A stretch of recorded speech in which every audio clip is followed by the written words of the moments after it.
Welcome to Chalked, the quintessential Call of Duty Esports talk show. I'm your host, Dino, the most hated Asia pro, and joining me today is Bread. How you doing, man? I'm doing great, man. How are you? It's been quite a bit. I'm doing pretty good, actually. We've been trying to get this going, and we're finally sitting down and recording this. It's been quite a bit since you and I have done anything Call of Duty related. And it's an exciting start to the year, so. Yeah. I want to pick your brain about that real quick before we actually get into the matches. How did you find the actual broadcast in CDL coming in? I mean, the off season was so long. We had to wait so long, and when it dropped, I just felt like, yo, it's finally here. And they waited a long time for a lot of announcements regarding some of those big things that they had, so many of the people on the desk and stuff like that, and the fact that they made the big switch to YouTube, which was kind of a super out of left field. It's not like super out of the ordinary. It makes sense, but I was not expecting it. Well, and the fact that they waited so long was kind of strange. The thing from what I heard was the YouTube deal was only finalized really, really close to them actually going live. Oh, okay. I think it was even something within a day it was finalized and then they put it out. That's what I heard, but take it with a grain of salt. A lot of stuff gets around. But yeah, in terms of the desk, I am so happy to see Teep back. He is such a great addition. Teep's been a great. He's a great on-air talent, and he has been. The fact that when he was on the analyst desk during Black Ops 3 was some of his best time to shine. I think that's when he got recruited to be a coach afterwards, because he really got to show a lot of his game knowledge. And then now to see him back on the desk is fantastic. Yeah. Well, he first got on the desk after he decided not to play in Black Ops 3 after his Team Envy team was shit, it fell apart, and then he went to the desk. And then in IW, he was a staple of it and made the broadcast so good. Him, Mr. X, Merc, so good. Absolutely. But yeah, glad to see him back. We have to address the fact that Katie Bedford, the fact that her contract did not get renewed. Yeah, it's a big shame. I could see her doing on-desk work for some homesteads, maybe for Chicago or something. Yeah, that would be. I did see her talk about being interested in that. So I really hope to see her in the scene. I think she fits well, and she's perfect for esports in our scene. She worked hard for it. I remember. Absolutely. I remember in one of her articles or something, she mentioned it, but the first time I met her at World Gaming when she came down here, and I was just in the green room talking to her, she was talking about how her flight to the first event for CWL Vegas in 2018. God, that was such a long time. Oh, yeah, Black Ops 4. On the CWL flight for Vegas. that, the one that Optic won.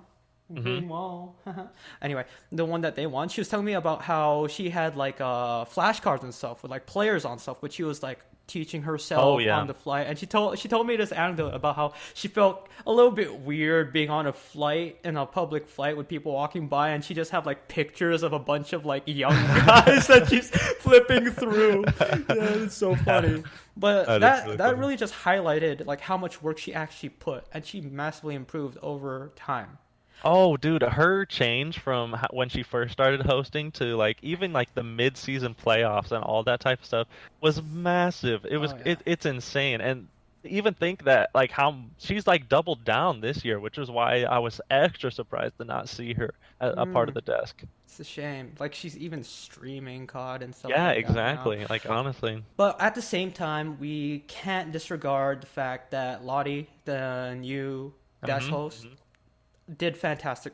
She did amazing. I was very impressed with her, and I've seen her in a professional setting before, and I always thought she was very good. But she was doing the challenger stuff.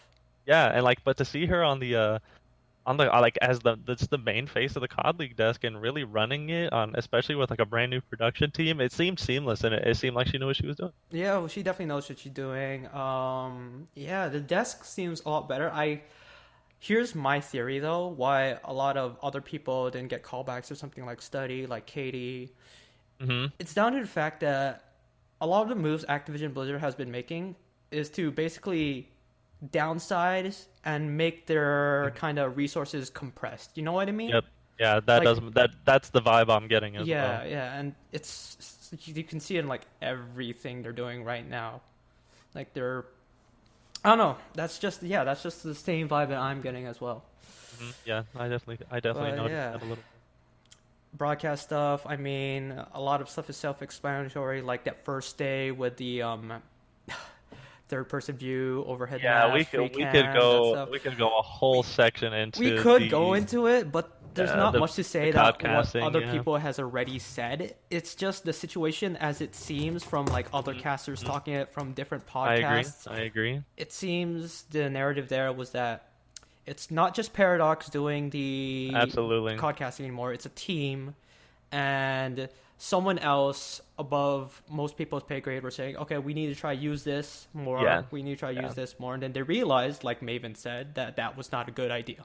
Yeah, the number one thing I was upset about is like if you're gonna have your like homestead like main attraction codcasters like your Maven, your Merc, your Benson, try to tell these people that if we don't have first person, one, we can hardly spectate, like we can hardly commentate the game. Two, the people watching the game are going to be upset about it, and they wouldn't at least take that into consideration. There's so many situations where Benson was like, "That's just make sure you take a look at your mini map at what Envoy or blah blah blah is doing before to rotate." I'm like, bro, what? I couldn't even see the mini map. Yeah, no, it was because some of those point of views they just show a third person point of view in the scoreboard, and that was it, and like. Yeah, and like there was a couple of the free cams, especially towards the latter half of the weekend, that I thought were used pretty well, but still too often for my liking. I mean, we want to see gunfights. That's the reason we're watching. So. Well, honestly, the only reason that they were pushing that was because it's a feature that was used in Overwatch. Yes, I agree. Like they're just trying to Activision Blizzard just trying to streamline their products, and at the end of the day, Overwatch League, Call of Duty League is a product, and they're just trying to make them as uniform as possible. You see that in the jerseys, you see that in the format, spectator team the franchising. Actually, their spectator team's almost fully being ran off of like PC people right now, just because that's how you have to do it in Overwatch, essentially. Yeah. Oh my god. So like any people they just ported over are just kind of used to that, and I feel like they're just gonna have to get used to the group if they're gonna get good at it. I just wanted to mention in terms of that, like I noticed this watching matches yesterday. When they're introducing the maps right before the match starts, if you actually look at the cinematics, like the fly-through of the maps, it's so janky, dude. It is janky. I guess I never looked that close. Dude, it's like Black Ops 2 level of like theater mode trying to get montage cinematics for your maps, dude. It's so janky. Just take a look at the fly-through in like Piccadilly or whatever. It's like so janky. It's like I don't even know if I want to see it at this point. It's funny, dude. Oh man. Either way, that just leaves a lot of high hopes to see their improvement these next couple events. In London and Atlanta, there's a lot. There's probably going to be even more eyes than there was opening weekend, just because people see if they're going to be better. That's definitely going to be a bigger crowd. Definitely going to be a big crowd in London. Best crowd. Let's go. I mean, in volume and in size. Let's go. Yeah. So before we talk about London, skipping forward. Let's talk about the actual weekend now. Absolutely. I mean, I think a bunch of pros have said it. Like, okay, yeah, it wasn't the tournament bracket format which we're moving forward with, but essentially, the weekend benefited from that by having these quote unquote show matches. Like first match, Chicago versus Dallas. Dude, I was literally sitting in my office at work. And a bunch of my colleagues were going out to get a drink, and I said, like, yeah, I'll join you after the series. And I was just sitting there in the office alone, watching the match in my hoodie. That's good. It was so funny. But yeah, started off, and I'm being honest, Dallas was really flat. Dallas came out, yeah. I mean, in a 3-1, and the fact that they. Like the domination was not close. The first hard point was semi-close, but the last map, even the fourth map on the runner hard point was 250-173. Like it just seemed like Chicago had a handle of every single reason. It came down to this: Chicago's playstyle. It kind of surprised me because the way I look at their playstyle is that they are so on point with their fundamentals, and I wouldn't expect that from a team that has Scump and Formal. To be frankly honest with you. I would not expect that. I can't disagree with you there. I would not expect them to be, because every time you would look at the hard point, they were always on point with the rotations. They were always ahead with the rotations, especially like in Azir Cave. Hardpoint 2 and Hardpoint 4. Yeah, yeah. Always on point. And it just came down to if their fundamentals were consistent like they were, yeah, one or two people didn't like destroy. They went off. Like I think in yeah. As If you think Cave, about it was like yeah, RCDs and Gunless. I'm not too sure about it, sure. but definitely. Well, no, it was what was it? Well, my point being is that in different maps, different people stepped up, Yeah, and I that was agree. huge. Although they were, I mean, even on every single one of their respawns, we got highlights from just about every player. Yeah, To pull a stat from the domination real quick, they had there was like a minute and a half period where the kills or from each team was like 17 from the Huntsmen and 3 from the Empire across a 90-second yikes, period yikes. on that Hackney domination. They Yeah, really were just they were just holding down those spawns, and it looked like Empire were just lost and didn't know where to go. dude. Yeah, the thing about Huntsman is that they played more for map control versus actual objective. Like in the Azure Cave, they would just give up Yeah, P1 yeah. just so that they can secure Cave and C cut. Hmm. Like, but Dallas, on the other hand, did the opposite. They would like send one to break hills in like Yeah, yeah. mid and stuff like that when and no one else would be on the rotate or something like that. And Yeah, yeah. that's really why they fell apart here, I think. It's because they relied too much on their entries and superstars to go off to win them the map. Like at the end Yeah, of the I day, it was agree. 250 to 209. You Yep. wouldn't call that close, but that was a decent game. But like Clay and Crim, they were just doing their thing and just putting cover fire and stuff like that. But I Yeah, don't yeah. think that will actually win them matches. Do you have any thoughts on like Shotzi and Illy and their performance? Shotzi and Illy, for Illy, it could be a main stage thing. At the end of the day, it Sure. could be a main Yeah. stage thing. Yeah. I've been thinking about this for Shotzi. How people say, oh, it's his first time playing COD main stage CDL, could be nerves. And at the same time, he's a Halo World Champion. Halo World Champion. Yeah. It's kind of hard to judge them just based off this one map. Yeah. Could be nerves. Yeah. In all honesty, in reality, it could just be a combination of all these things. I agree. And like when you have a Huntsman crowd cheering against you on your first ever match of the Call of Duty League, I'm sure it's probably not the easiest way to start off an event. Here's what probably was happening in their head. They got on the back foot in the first map in Hardpoint. Huntsmen were clearly Yeah. in the advantage. So as a result, they would try to start playing like the superstars would start to like try and flex more and like play more Yeah, aggressive like and it's try yeah. to slay out more because they feel like they need to put They the have to team on their like back or something like that. compensate for something like that. Yeah. Yeah, but you can't really do that against a team that's playing so fundamentally strong. Yeah. Yeah. Likewise with their match with Atlanta. Yeah, their match with Atlanta was similarly unimpressive for a lot of the plays they were making. Yeah. A 3-0 from Atlanta is Nah, that is really rough. That is, Yeah. especially after how they performed with the S&D. What did you actually? How do you think the S&D would go for them? honestly the fact that it was on Arklov made me really think that they were going to have a chance after 6-winning Huntsman on Arklov and then taking it to this phase roster who everyone is predicting to be kind of a very fast-paced team. A 6-0 was not what I was expecting at all. Yeah, but the thing about FaZe is that don't get me wrong, they played super well. They're clearly number one right now, Yep, I agree as well. but they're a tad bit over exaggerated. The way people are describing them, I'm not saying they're bad at all. They are clearly quite ahead in terms of tactics, coordination, and individual play. Clearly far ahead from even second place. But they can't just be distilled to, oh, they're cracked. They're immediately going to win. Yeah, and I can't mean, jump. if you think Like, about that's- past years, we've had a team that is far above every other team early in the year, every single year. And the year it was like, think about how nasty that Optic squad was at the start of the year. They looked unbeatable. They dropped, like, if you think about like their crazy run at Vegas last year, they dropped like 3 or 4 maps only the entire event to get a first place. Yeah, like okay, yeah. Let's put it in But that then they don't context then.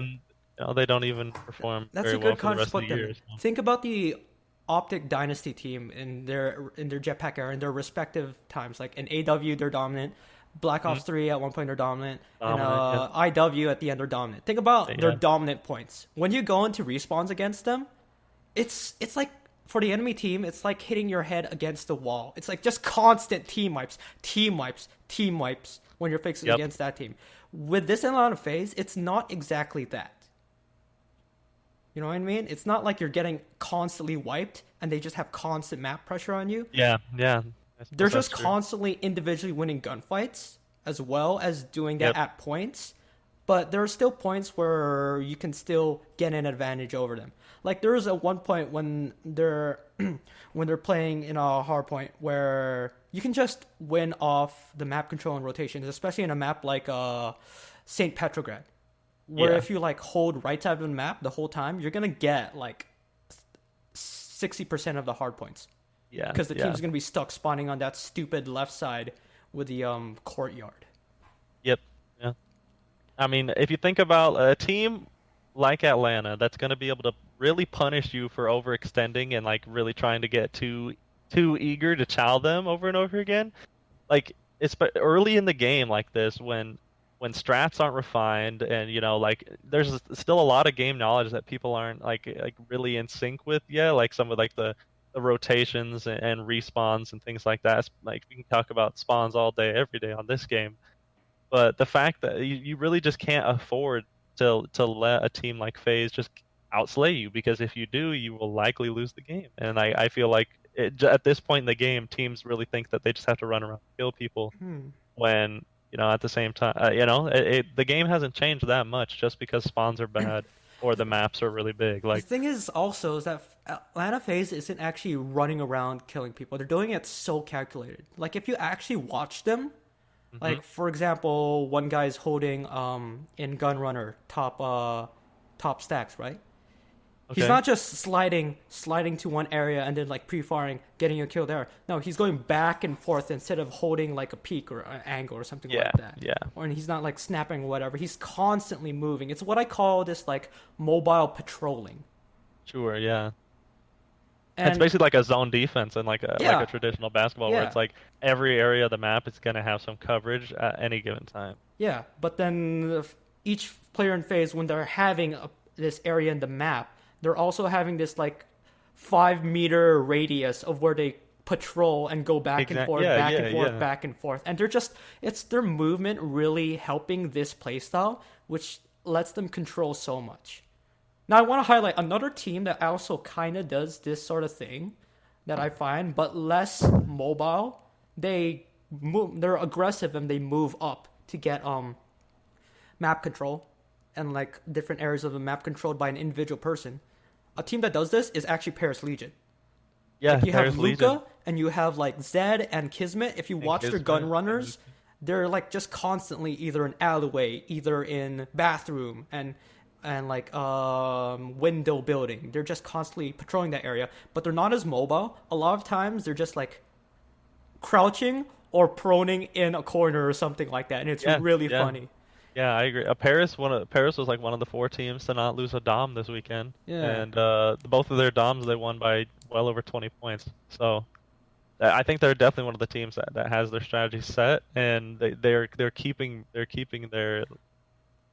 players tight. No one's Yeah, really they have a really interesting play overextending in style. any sort of situation. I kind of I like them. expect. I like their play so far. Have you seen that picture in their Ramaza Search and Destroy? It was I think it was against Um, OG. It was at one point. Was it against OG? Let's have a look. yeah, they played Ramaza S&D Yeah, against Ramaza. Optic. Yeah. There's like two Paris players in Bomb Cafe, right? You know Okay. the door that's in the middle. Like it's Sure. a Yeah. Yeah. door Yeah. that leads into B site and that sort of Yep. thing. Yep. You had one Optic player on that other side of the door laying down in front of the door, and then you had two Paris ones laying down on the other side of the door just waiting. But I kind of expect that from Paris to do a lot of prone play. You know why? Yeah. Because they have Zed and Dens. Dens especially. Dens has been known for his like really slow S&D play that just Yeah. really just grinds out rounds. Yeah, but think back to them on Reciprocity. What was one of the plays that they always did on Reciprocity that you always found Dens and Zed doing? In frequency. Right outside circle. They're always lying down in that little spot, remember? Yep, absolutely. There's so many right points when their foot got caught out and stuff, but I saw them doing lying down. I'm like, that's the Australians back at it again. The Aussies, baby. Yeah. That's funny. Yeah. Real quick, really, really proud about how Paris did, just because I have that APAC bias. I'm really glad that the Australians are doing well. Especially, a reason why I think they do so well is that they have a potential superstar in the form of Shocks playing a support role. Okay, yeah, all right. Because you have Dens, who is a consistent AR, and I honestly think he's getting to this point where you can call him a really good consistent AR in the likes of like Swanee and Big Timer back in the day.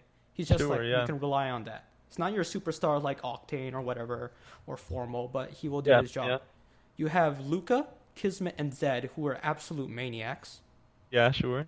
But you also have Shock, who back in his time in Mind Freak was that player for them. And now he's in a support role.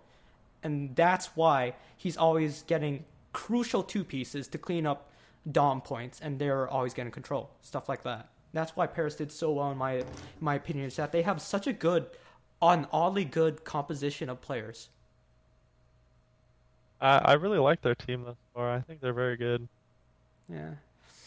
I actually switched one of my backgrounds on my laptop to be Paris Legion now, so... Oh, really? They've made a fan out of me. Yeah, they had a couple good showings of players.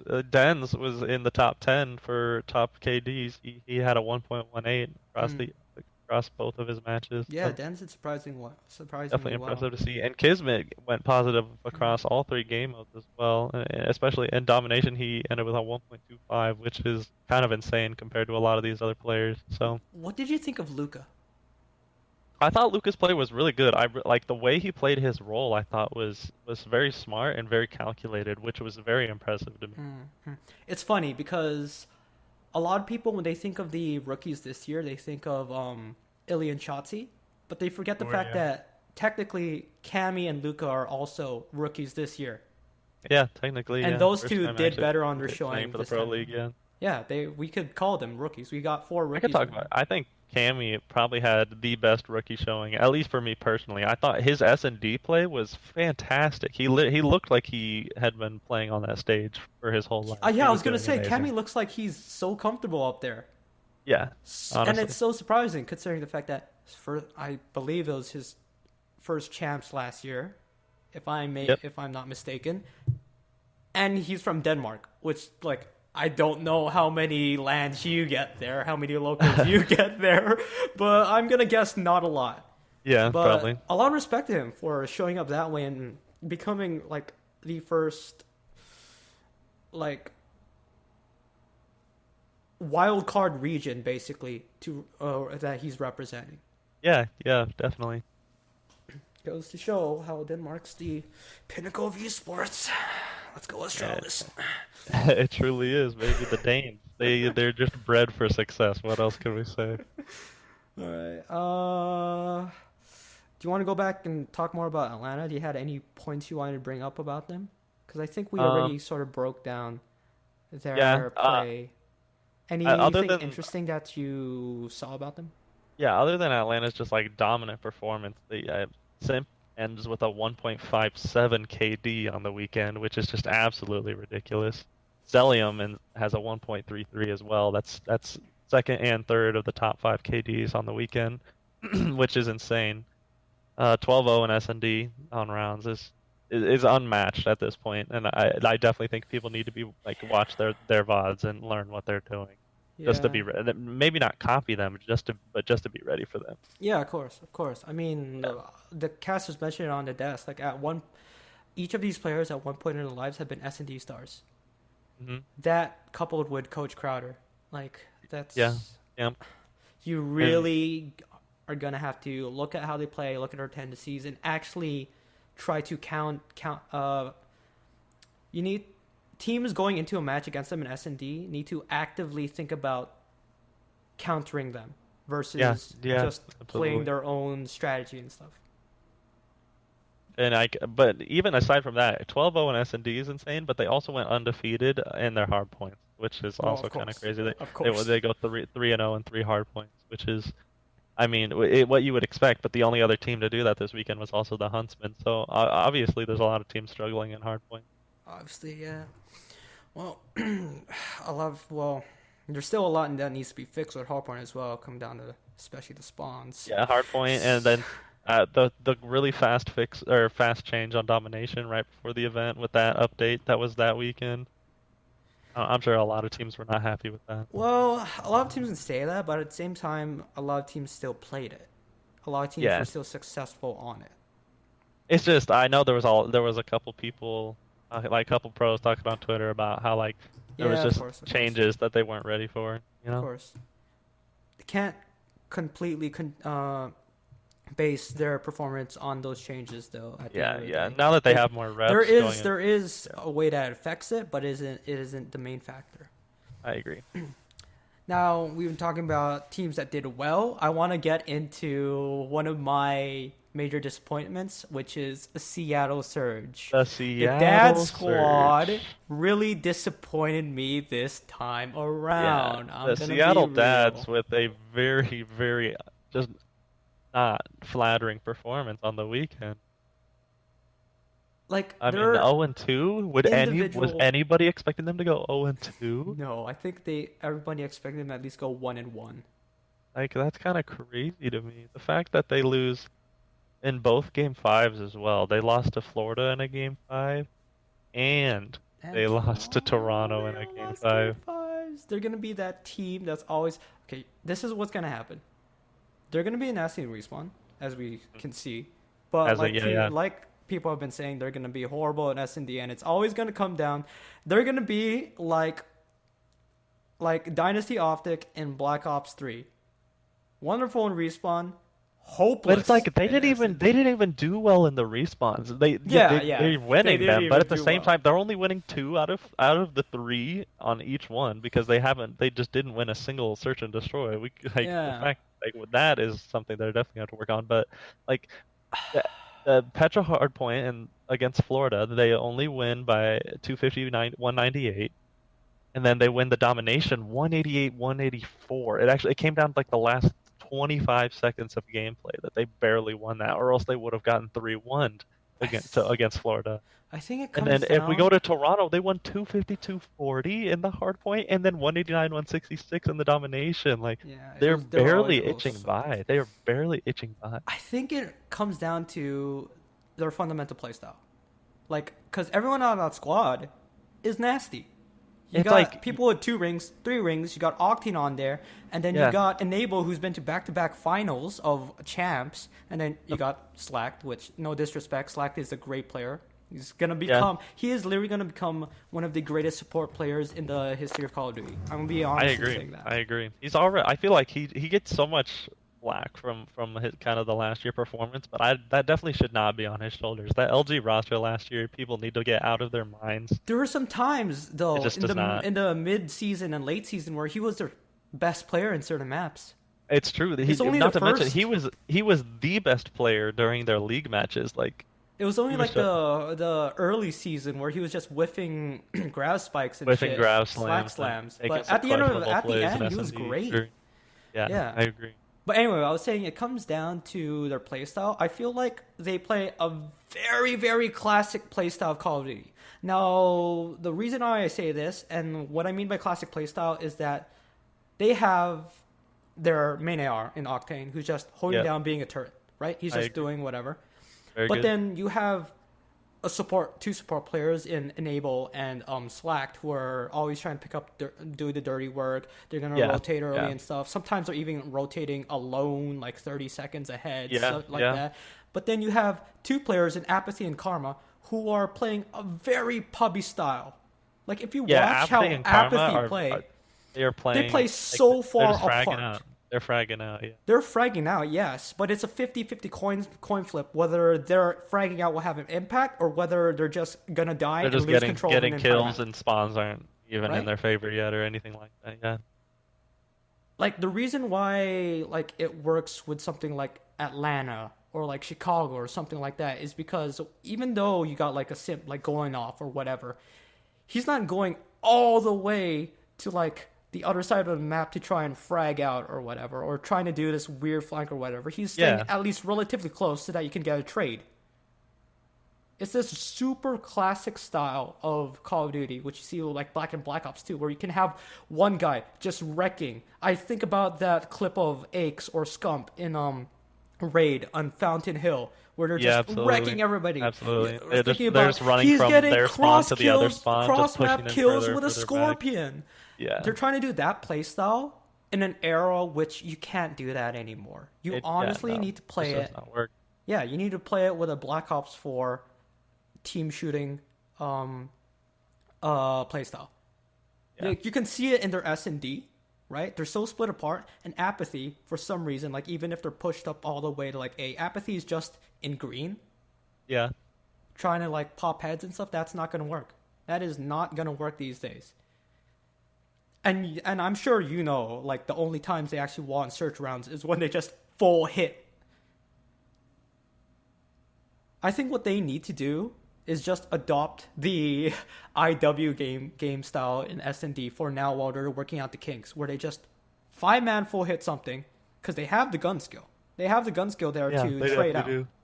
And that's how they're winning rounds, is when they're full hitting. Not this weird two people slowly push B side while Octane's in back trying to get a snipe. One person's doing this weird watching top A or whatever, and Apathy's just in the middle playing this lurking role. They're not coordinated enough to do that. The number one criticism I actually have heard about the Seattle Surge Squad coming out of this is like legitimately talking about the fact that they are the Seattle dads this year. Like I feel like it was like a joke going into the weekend and like the start of the season, but like one of the biggest things is like all the teams that are performing really well kind of have those pub style like play style players, but they're playing it really well. And almost all of them are just like your really young guns, like the people who are just doing like really really impressive things. And this, like Seattle just kind of doesn't have that. Like if you look at their roster, the people you're gonna need to be those players are Octane and Karma. And if you look at the supporting cast of that, I feel like it just doesn't fit the roster very well. I don't think it's that it doesn't fit the roster. I think it's that they have too much supporting cast. Yeah, I like that's why I'm saying like I don't think you can have Octane and Karma like go full in on that. Yeah, and you also have to think that especially because those are both of their main AR roles. Yeah. Because Slacked is the only flex player on that team.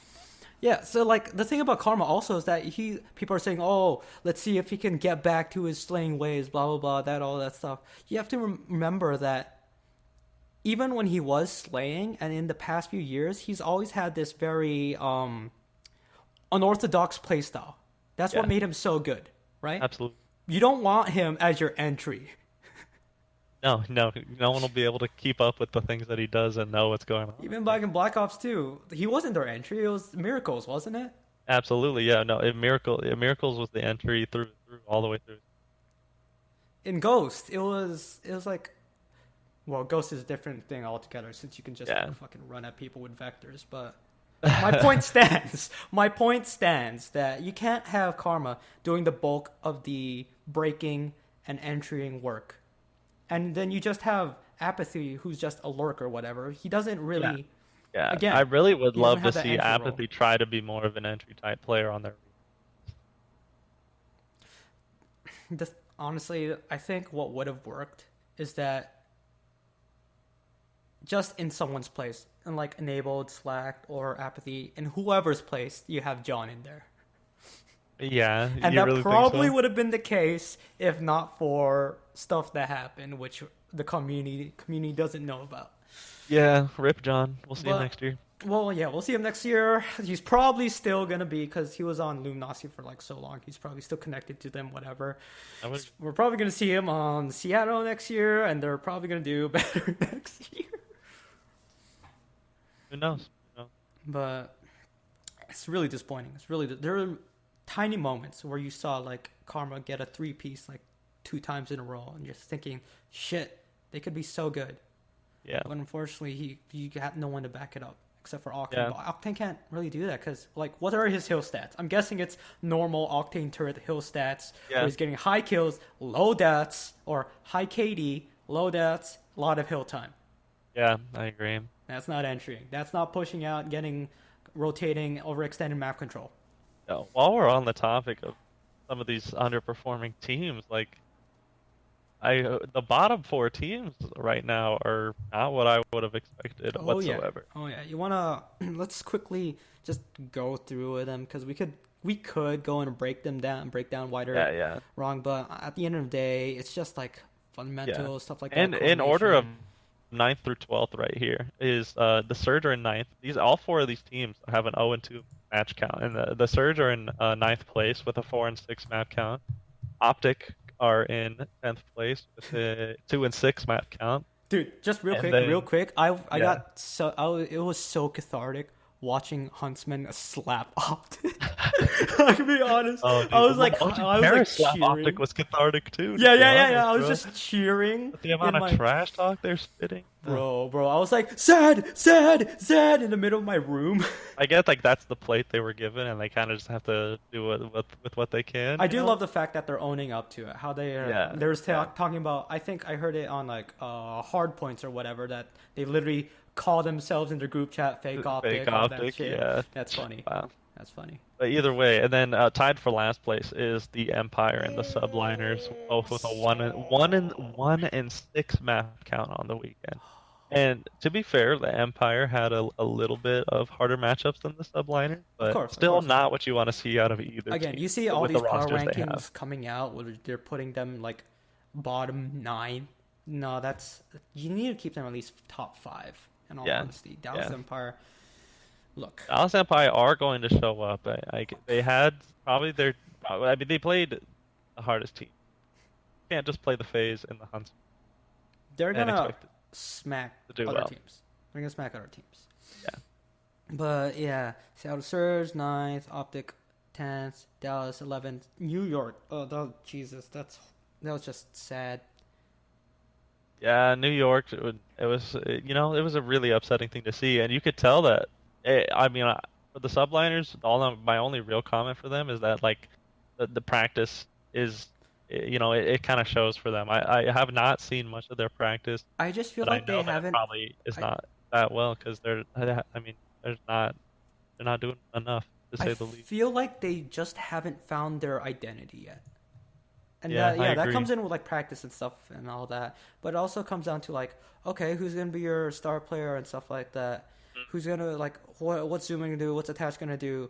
Attach is in this weird state ever since AW where he's like, is he a superstar? Is he a support player? Is he a flex? Like they just need to find our identity. And also Zuma, who's like, is he a superstar? Is he the S&D star that he once was? Is he Zuma flank guy as always? Subliners is one of the few teams that has 2 flexes and 1 AR. And if you look at a couple of the teams that did not so well, like that, I feel like it's that 2 flex position spot that you can tell that they just might not have a game plan going into a couple of the maps on these respawns.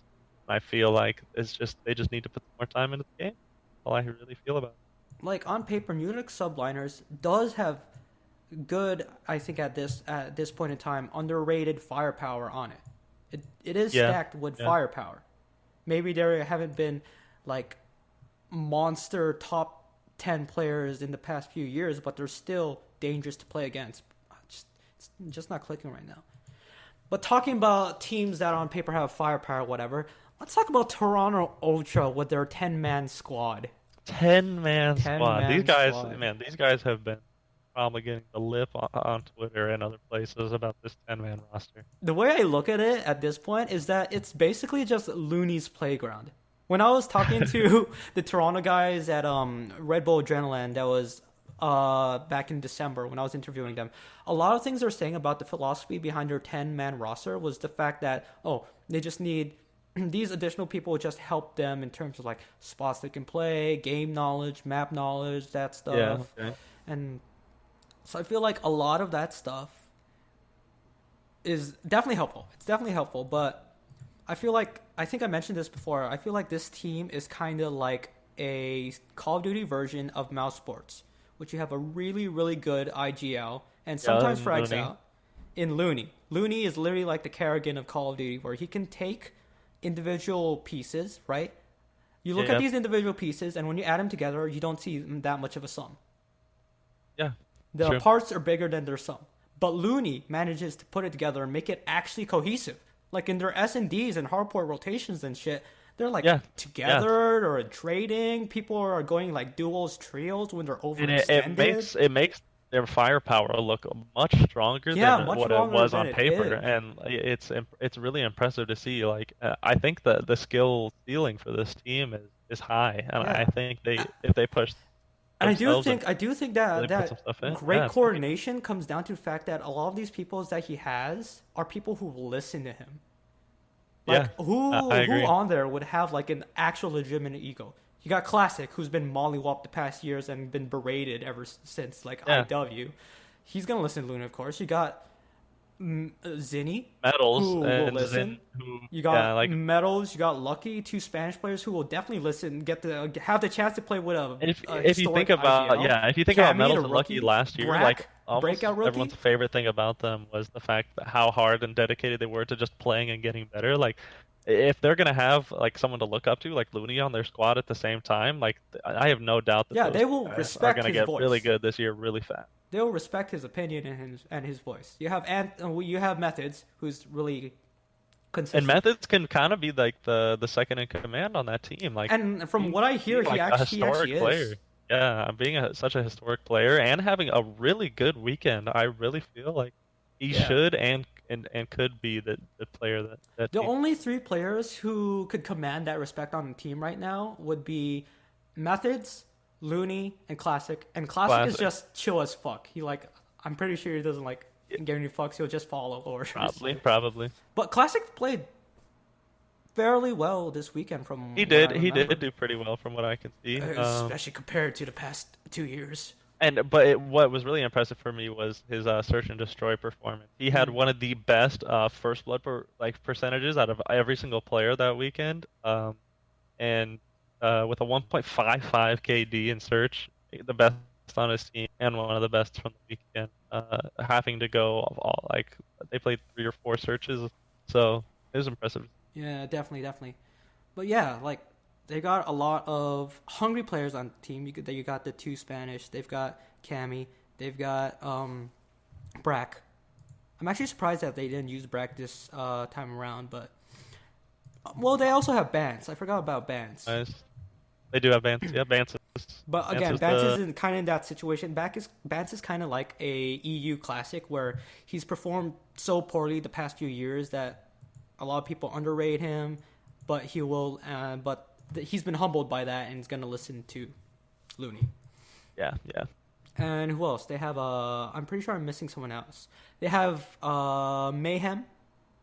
Mayhem, yes, that's the 10th guy I was thinking. I could not figure it out in my head. The only actual Toronto guy. Hey, I don't think there's a lot are loyal like that. A lot of Toronto players? No, I meant none of the there's one Chicago player. Okay, Chicago. Yeah, I guess what you mean. Yeah, that's pretty funny. That's always funny. Yeah. Also, the fact that Paris is 60% Australian. Yo, when that'd be nice. We should. Where's our Sydney team? Yeah, I was gonna say when that franchise expansion happens, I want a Melbourne team, homie. I want Melbourne team. Yeah, what would their team name be for you? Melbourne team. Melbourne's so much better than Sydney. Anyway, yeah. Well, we'll see. Toronto, of course, Toronto represent #SoUltra, but right now I think they're a good, decent middle of the pack team. Yeah, I agree. A lot of these middle of the pack teams are gonna have some matchups. I think coming up that are really see them gonna breaking show us into top 3 or top 4 even, but I can't see them breaking into top 5. I think they're kind of the team that it's gonna take them a while to really solidify themselves as a top team. They're not just gonna get there out of nowhere. Yeah, yeah. I was gonna say I think they're also a team that going forward into next season they're gonna be quite good. Yeah, yeah. Yeah. But who are we missing that we might want to talk about? Is there anyone else we didn't touch upon? Not much to say about LA Gorillas, I'll be honest. Florida Meteors. Yeah. They're kind of a similar situation to New York Subliners where they still need to find an identity, kind of. They have solid players in Mox and Havoc and Frosty, but there's and don't really have an identity. Their team play is kind of all over the place. I mean, they're the only team that went to. Oh wait, not the only. Them and let's see, what them and Surge are the only two teams that both went to both Game 5.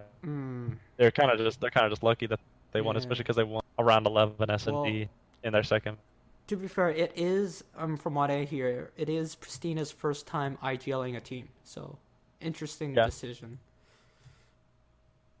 I don't know why they wouldn't have Havoc do it. I know Havoc IGL'd his team during World years. I think it's just the position that Havoc wants to play. London Royal Ravens. I kind of noticed that the London Royal Ravens, in their hard points, they play like World War II to start off the event, and the fact that they 3-0 a team and then immediately get 3-0'd by Paris that just kind of shows to me that they're a very hit or miss team, and if they're going to come out shooting, then they're going to be playing hot. Otherwise, they can definitely get taken advantage of by a team that knows what they're doing. If you watch them in their hard points, especially, you could definitely see Raided's influence in there. They're literally just standing fucking still and holding cuts. Yeah, you can tell, that's for sure. Like watch them in Azure Cave. They're just holding down C cut, they're holding down cave cut, and they're holding down cliff cut. They're just pre-aiming that shit like it's a World War II. I'm like, classic Raided. I mean, they were one of the few teams that had like a really, really good showing on Hackney Domination. Them and Chicago were really the only two that did like really, really well on the Hackney Domination. So you can tell that they have some firepower. All right. Yeah, they do. They definitely do have firepower and like Dylan, Scraps, all that. But do we want to touch quickly on Rocker or LA Gorillas, something like that? I really don't have much to say about LA Gorillas. I think their place and everyone's kind of like vision of them right now. I think they've earned that, and I think they're owning it. And I don't hate it. I kind of like the way that they're doing it and the fact that they're owning it. I just hope that doesn't take anything away from them. They're gonna play like this, but they're gonna peak like early season. That is my honest opinion.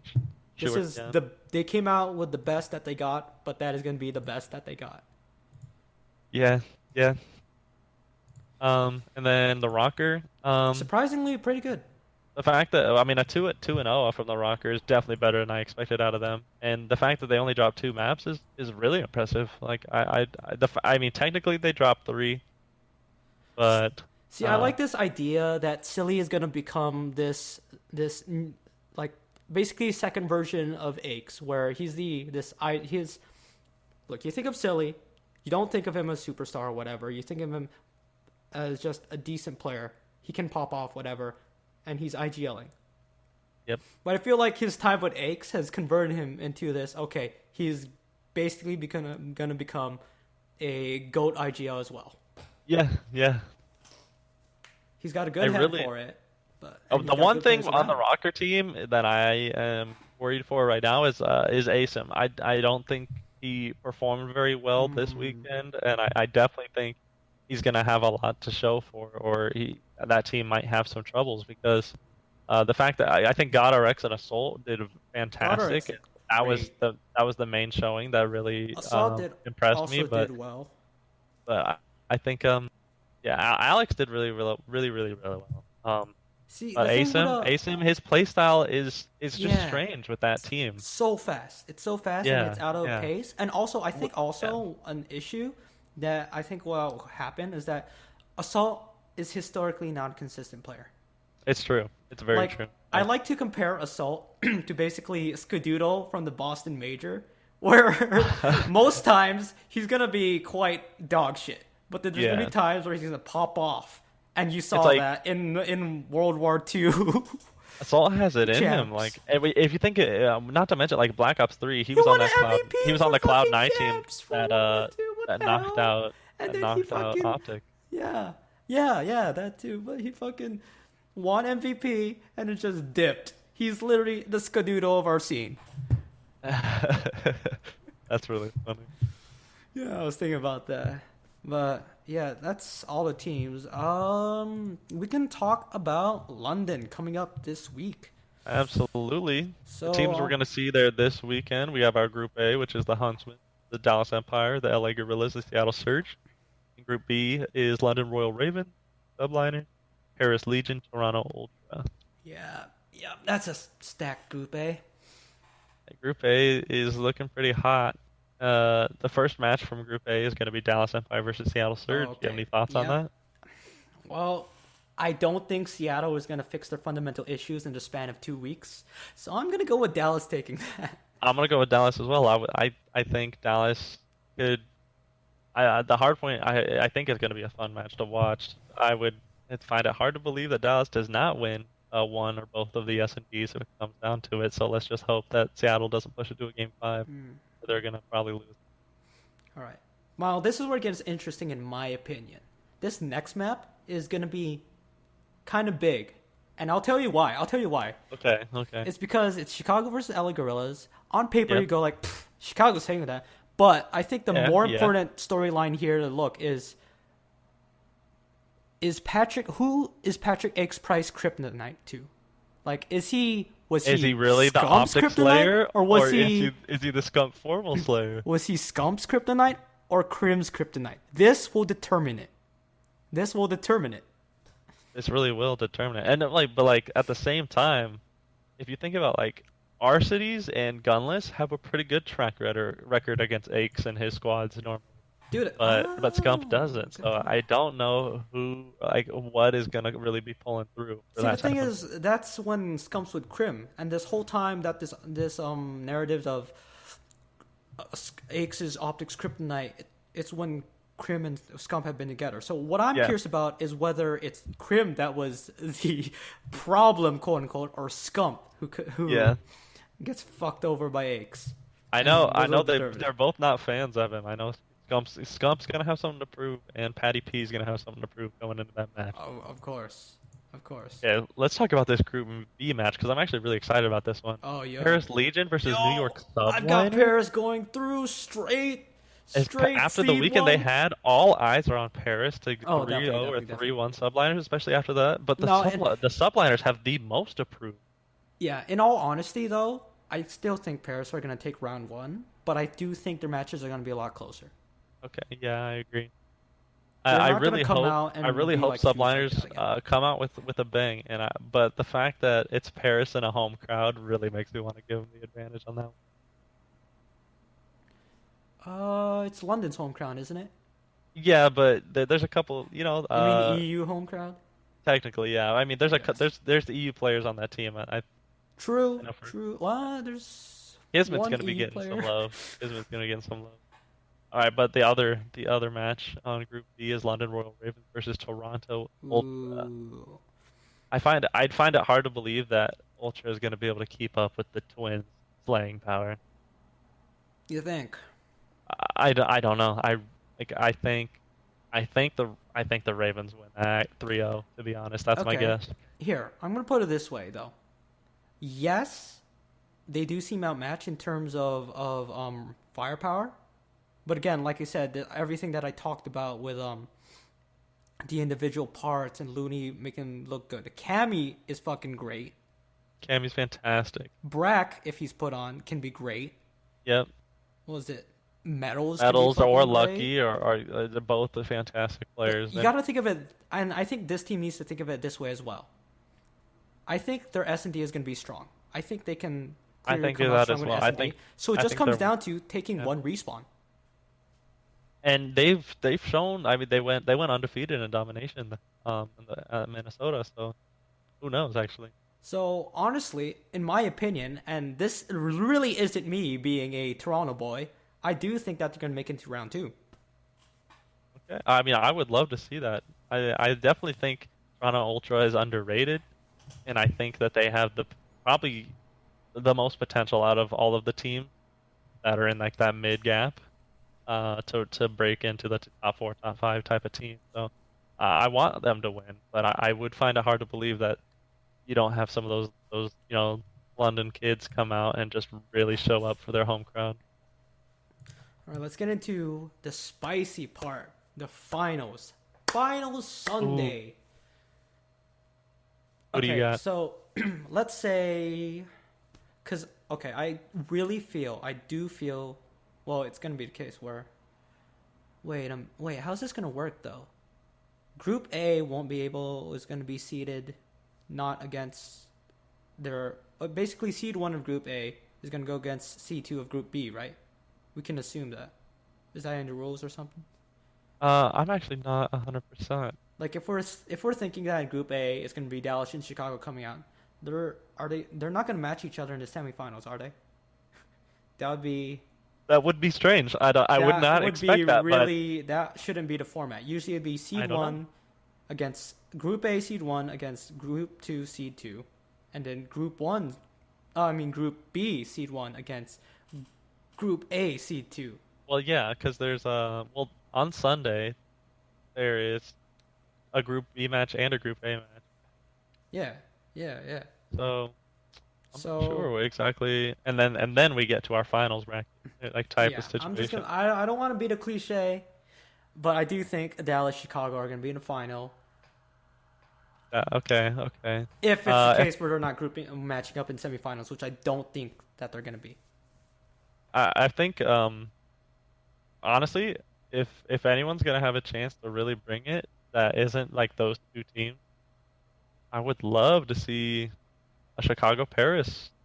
I think Chicago Paris would. Right now, I'm not gonna lie. With some of the people I've been talking about, I almost edge Paris above Chicago in a couple of their own right. Interesting. And I think Paris has the opportunity to solidify themselves as a top 2 team. Very interesting take. Yeah, they're kind of my underball pick. If with the right time and the right practice, I really do believe in that.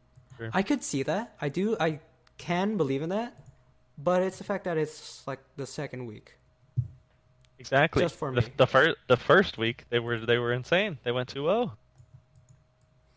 Yeah, I think this week is more about seeing whether that was a fluke or not.